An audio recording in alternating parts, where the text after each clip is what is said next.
This is Cerebral Cinema. Movies of the mind.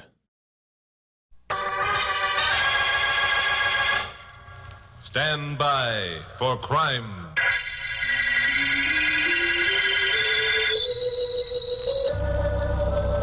Hi, I'm Chuck Morgan, newscaster on radio station KOP here in Los Angeles. You know, corruption in government is something that will probably always be with us. Let's face it, we have our share, I guess, just like every other large American city. There are a few of us who are in a position to do something about it. So we keep trying, with varying degrees of success and failure. There are other forms of corruption, too. In sports, for example, like that basketball business a while ago. And boxing. That's a story I'd like to tell you. You've heard of Lefty Larson and K.O. McCready, light heavyweights, both of them. Well, last week they were scheduled for a 10-rounder in the Starlight Stadium. It was supposed to be a grudge fight, but I had pretty good information that the scrap was fixed, with Lefty set up to kiss the canvas. I tried for a week to get my hands on something concrete that I could use without a libel suit being filed and got no place.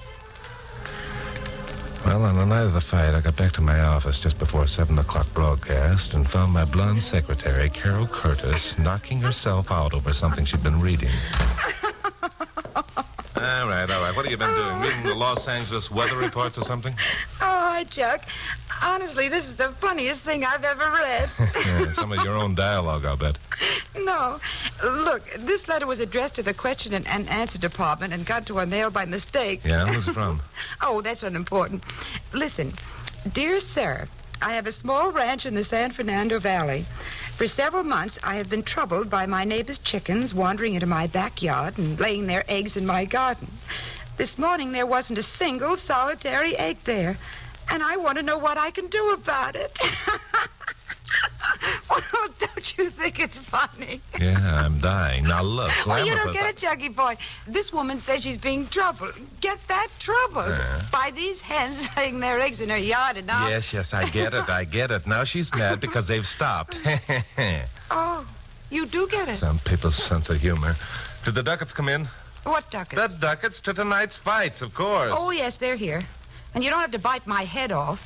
Hey, who's going to use the other one? Other what? Where's that lighter fluid? The ticket. There are two. Oh, a friend of mine. Oh, here it is. I see. You know, Glamourpuss, I'm as convinced that tonight's fight is fixed as I am that the sun will rise tomorrow. It burns me up because there's nothing I can do about it. This friend... The fight game's always been pretty clean. It's a lousy shame the way a gambling syndicate can move in and put the fix on. Maybe your friend knows the answer. I don't think so. Glamourpuss, it's almost time to go on the air. Oh, listen, answer the phone, will you? Chuck Morgan's office. Oh, hello, Bill. Yes, he's here. Who is it, Bill Meggs? Yes. He sounds excited. Hello, Bill. How are things? What? No kidding. Half hour ago, huh? Yeah, I can get it on the show, but talk fast. There's only about 3 minutes to airtime. Take this down, Glamourpuss. Okay. Lefty Larson, contender for the light heavyweight championship of the world, was found murdered in his apartment at 720 Citizen Street this evening.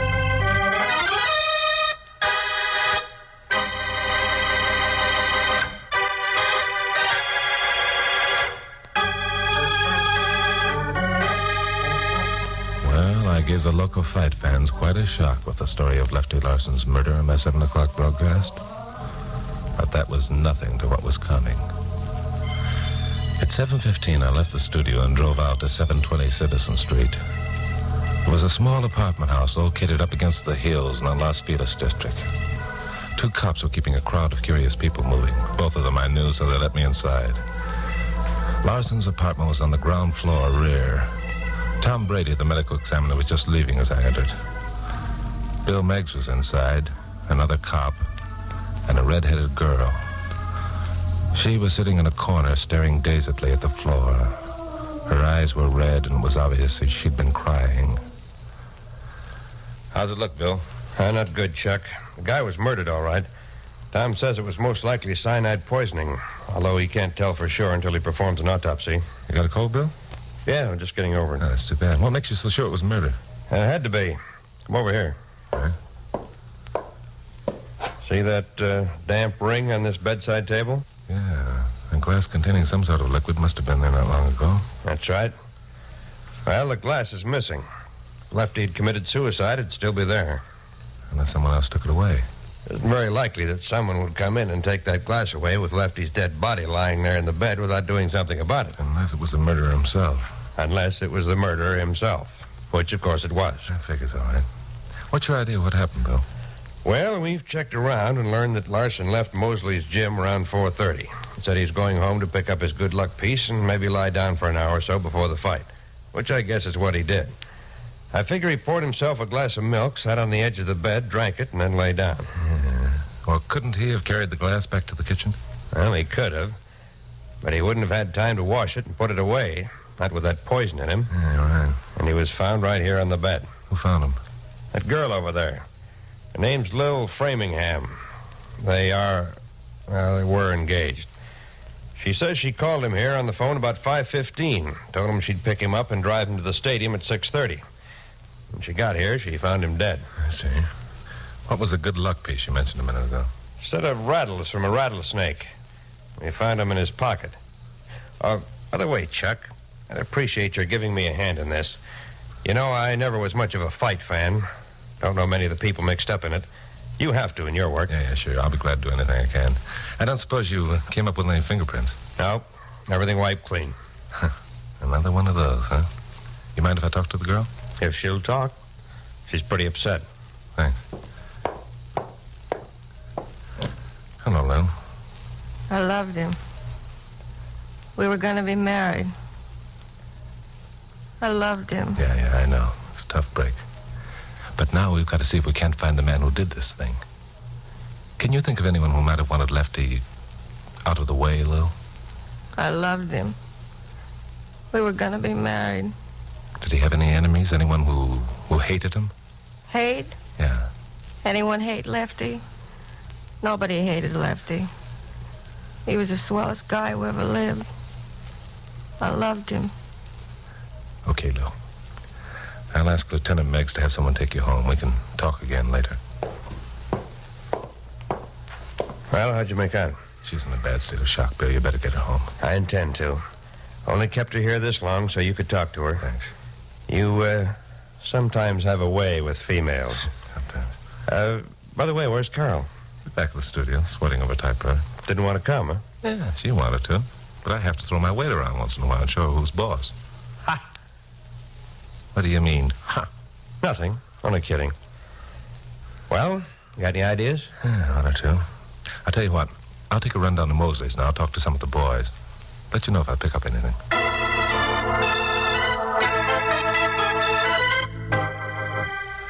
I changed my mind about going down to Mosley's and went back to the studio instead. I remembered that out in San Fernando Valley, an old-time boxer named Babe Starkey, long since retired, had bought a small ranch and was operating it for the few bucks he needed in his old age. Most of the boxers, especially the young ones who came to town, found time to go out to Babe's and swap yarns with him. Babe knew more about fights and fighters than anyone. It occurred to me that he might have the answer to a few questions I wanted to ask.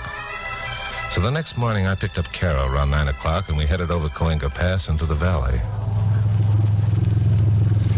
By the way, what kind of a ranch is it that this Babe Starkey runs? Oh, didn't I tell you?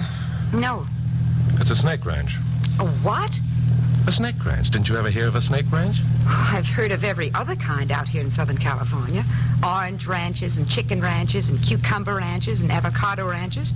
But never a snake ranch. What kind of snakes does he raise? Rattlesnakes. Morgan, you stop this car at once and let me out. Oh, come now, take it easy, Glamour Puss. Chucky Boy won't let the nasty old snakes do anything. Did you say something, Glamour Puss? No. Well, why not? You're usually talking. I was thinking. With what? I mean, what about? I was thinking what a shame it is that you and your friend couldn't go to the fights last night. Yeah, it was. Oh, here we are. I remember those two gateposts well. Chuck, this friend Turn that into the drive. Hey, there's Babe. Hello, Babe. How are you? Well, Chuck Morgan, how are you, boy? Step down from your saddle, son, and squat in the shade a bit. Hey, who's that with you? You've heard me mention my secretary, Carol Curtis. I never met the young lady, but I'm sure glad to do it now. Hey, she's pretty. Well, thank you, babe. You're pretty, too. Well, now, that's plumb decent of you to say that, ma'am. Come on, get out. Get out of there. Where did you latch onto that Western talk, babe? Well, now, it's like this, Chuck, my boy. I figured as long as I turned rancher, I better talk like one. Here, just you sit right down there in the shade of the sycamore tree, Miss Curtis. Make yourself comfortable. My, you are pretty.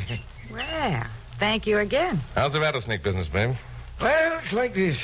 I raise 'em and kill 'em and skin 'em and pack the meat in cans and sell the hide. Make a few bucks here and a few there. Not much, but it's kind of fun. Dangerous, too. Dang critters like to kill you if they get a hold with their fangs. How about me showing you around the place? Got some powerful built sidewinders. No, thanks. Well, we've only got a few minutes, babe. You heard about Lefty Larson, I suppose? I sure did. What a shame. Yeah. Now, who do you suppose that would have murdered Lefty? He was a good boy. It's only a month ago he was out here. Spent the day with me. I gave him some rattles for a lucky piece. Tell me, babe, did Lefty seem to be bothered about anything? Bothered? Yeah, anything seemed to be troubling him? Was he happy? Did he feel confident about winning last night's fight? Well, no, Chuck. Or had the gambling syndicate put the finger on him? Gambling? Hey, that's pretty dangerous talk, Chuck. You better be careful. So they've got you scared too, huh? Well, how's this for a guess, babe? Lefty came out here and told you about the syndicate trying to get him to throw the fight. He asked your advice because he respected you. And you told him to go ahead and throw the fight. That's true, isn't it? Oh, no, Chuck, that ain't it at all. That ain't the way it happened. Well, I'm an old man, Chuck. This little acre's all I got. I can't afford to lose it. They got here while Lefty and I was still talking. They said unless I kept my mouth shut, they'd... Well, they... Yeah, okay, babe. Okay. That's all I wanted to know. You won't tell them, Chuck, huh? You won't tell them... Not a word, babe. I'll keep your name out of it entirely. Now, quit worrying, will you? All right, Chuck. Thanks. Come on, Glamour, let's go. Chuck, did you have to talk to him like that? He's so harmless and sweet. Yeah. Harmless and sweet. Get into the car, Glamour-puss. Unless I miss my guess, I'll be able to announce the identity of the murderer of Lefty Larson on my 7 o'clock broadcast tonight.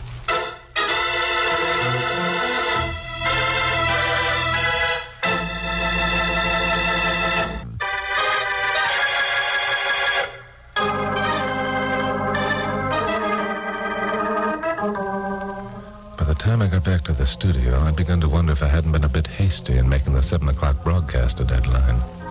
There's a lot to be done during the next few hours.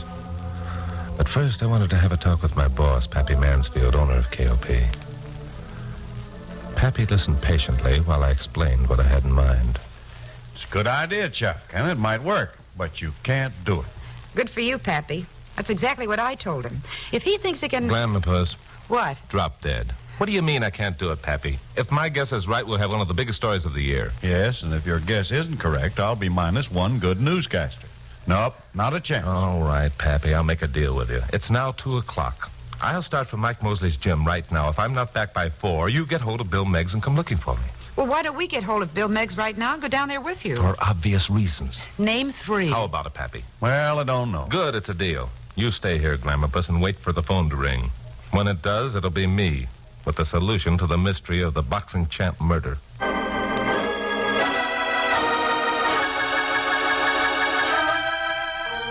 Mike Mosley's gym was located in a loft over a pool hall on Santa Monica Boulevard. I went up a flight of outside stairs and found the door at the top unlocked. I went in. But the big cavern-like room was deserted, which was unusual. Most any day you could find a half a dozen more pugs working out here, their trainers and handlers all over the place. Fresh air had been a stranger in the room for quite a while. The place stank of stale tobacco smoke and sweat and rosin. I walked around the ring that was set up in the middle of the room and found the door that led to Mike's private office. I knocked, but there wasn't any reply. Then I heard a sound behind me and turned to find Mike standing there. Behind Mike were a couple of beat-up-looking kids wearing trunks and boxing gloves. Hello, Morgan. What's on your mind? Hiya, Mike. Your place looks deserted. What's that for? Out of respect for a dead pal? That could be. But I got another reason for shutting up shop, too. Huh? Yeah.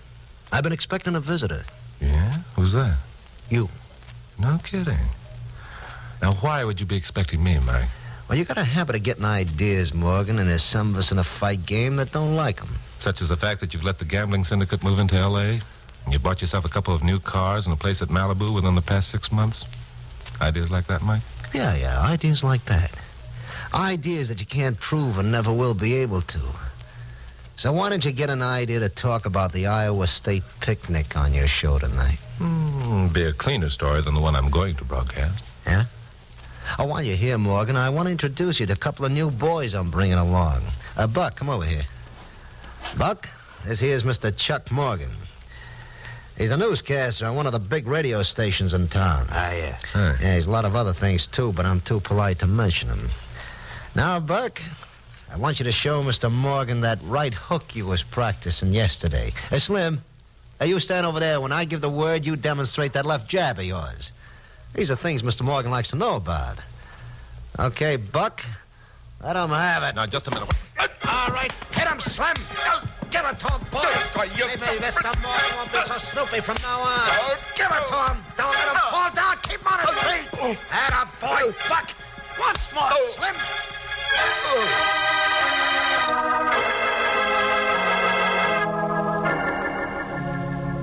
When I came out of that one, I was in a cab heading down Santa Monica Boulevard. My face felt like a boiled beet. I put my hand up where my nose should have been. Ow. Cabby. Cabby! Don't ask me nothing, mister. I ain't seen nothing. I ain't heard nothing. Just doing what I got paid for. Who paid you? All right. Where are you taking me? Any place you say, mister. So long as it don't cost more than $2. Okay. Take me to KOP. I could tell by the expression on the faces of the people I met when I walked into the KOP building that Mike's boys had really done a job on me. Glamour Puss let out a yelp when I walked into the office. Oh, Chuck! Hi, Glamour Puss. Get me a drink of water, will you? Oh, Chuck! Oh, you poor boy. What happened? Were you in a fight? No. I got this way sitting under a sun lamp. Get me a drink of water, will you? All right. Carol, well, who's this? Chuck! Hello, Pappy. What happened? Were you in a fight? Oh, no, not you, too. Here's the water, Chuck. Thanks. And here's the first aid kit. No, get away And don't with you that. dare tell me you're all right and don't need attention. Now, hold still. What happened, Chuck? Oh, ouch! Now, will you take it easy, Glamour Puss? Oh, don't be a sissy. Some of Mike's boys worked me over. Why? I guess they don't like me. Ow! I hope this will teach you to take someone else's advice once in a while. If you had let Bill and Pappy go down there Shut with up. you... I won't shut up. You're a newscaster, not a detective. Now, here, turn your head this way. Obviously, he's not a prize fighter either. Yeah? Well, let me tell you two something. I'm not bad at either one. You haven't seen those other two guys yet. And don't forget, it was I who figured out that fingerprint deal 2 weeks... Hey, Sit still. let me at that phone. What's got into you? It must be the effects of the sun lamp. I'll show you whether or not I'm a good detective. Police department. This is Chuck Morgan. Get me Bill Meggs. Just a minute. Hello, Chuck. What's on your mind? Listen, Bill. Did you tell me that you didn't find any fingerprints when you dusted that room where Lefty was murdered? Not a one. Why? Think hard, Bill. Weren't there any at all? No, only my own on it. Hey, Chuck, that's it. You bet that's it, my friend. You got the address? Sure I have. Good. I'll meet you there in 10 minutes.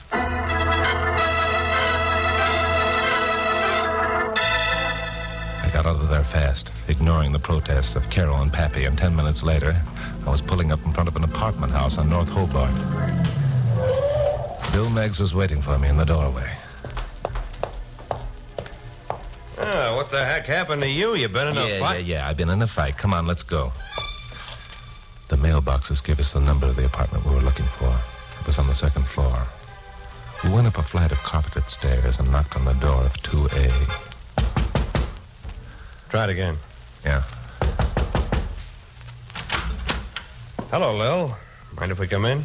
Why, it's Lieutenant Meggs and Mr. Morgan. Why, no, of course not. Come on in. Hello, Morgan. Mike. Huh. Imagine finding you here. What's the matter? You been in a Yes, fight? yeah. You know Lieutenant Meggs, Mike? He's from headquarters. So? Mike and I are old pals. Oh, so you men know each other. Mr. Mosley's been so kind to me since Lefty passed on. Some of the boys at his gym took up a collection and gave me the money. When did this happen? Why, today, I guess. How much money was there? None of your business? Mike, that is, Mr. Mosley asked me not to tell. You can call him Mike, Lou. We understand. What do you mean by that, crack? Well, I'll tell you, Mike. You've got your coat off and your tie loosened. That's rather informal when the girl only knows you well enough to call you Mr. Mosley. You're being rude. And you're being stupid, Lil. Seems to me you got over your grief pretty fast. Yesterday you were too stunned to talk. I don't like your manner at all, Lieutenant. I wish you'd leave. Oh, we're going to leave, all right. And you're coming with us. Why? Because you murdered Lefty Larson. I murdered Lefty. Oh, why, Lieutenant, you can't be serious. I'm serious, all right. You weren't in love with Lefty, Lou. You only pretended you were. Actually, you're in love with this two-bit chiseler, Mike Mosley. When Lefty wouldn't throw the fight and threatened to expose you, you murdered him. Mike's as much to blame as you. How do you like that? I'm as much to blame. I wasn't even near the joint. No.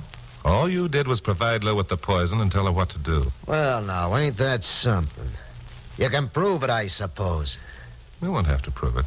Lil's going to tell her. Lil's drop dead, Morgan. Lil ain't gonna tell nothing to nobody. Like you said, she's in love with me. She does what I say. Okay, Lil, get your hat. Let's go. Wait a minute.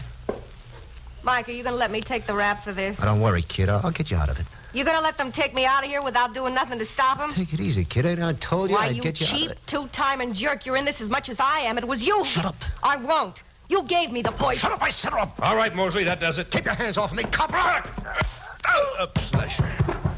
That was one I sure owed.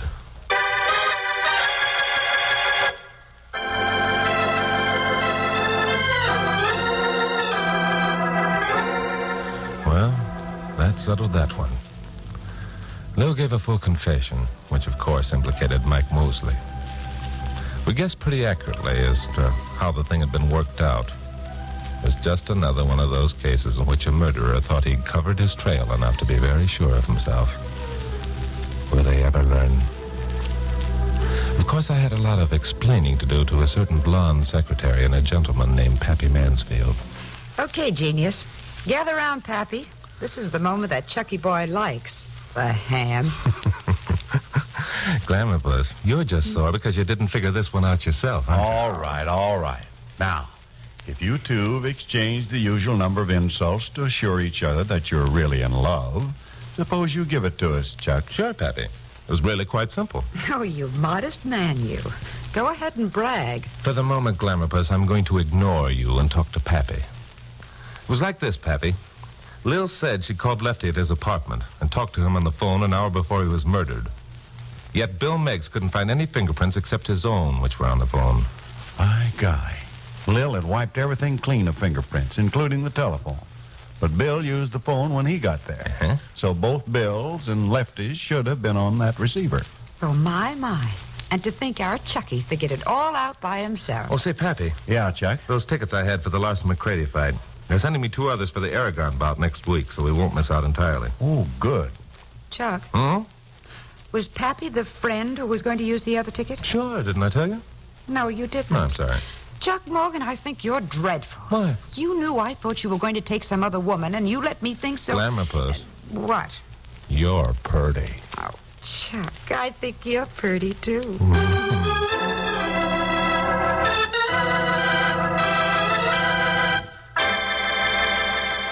Cerebral Cinema hopes you have enjoyed this movie of the mind.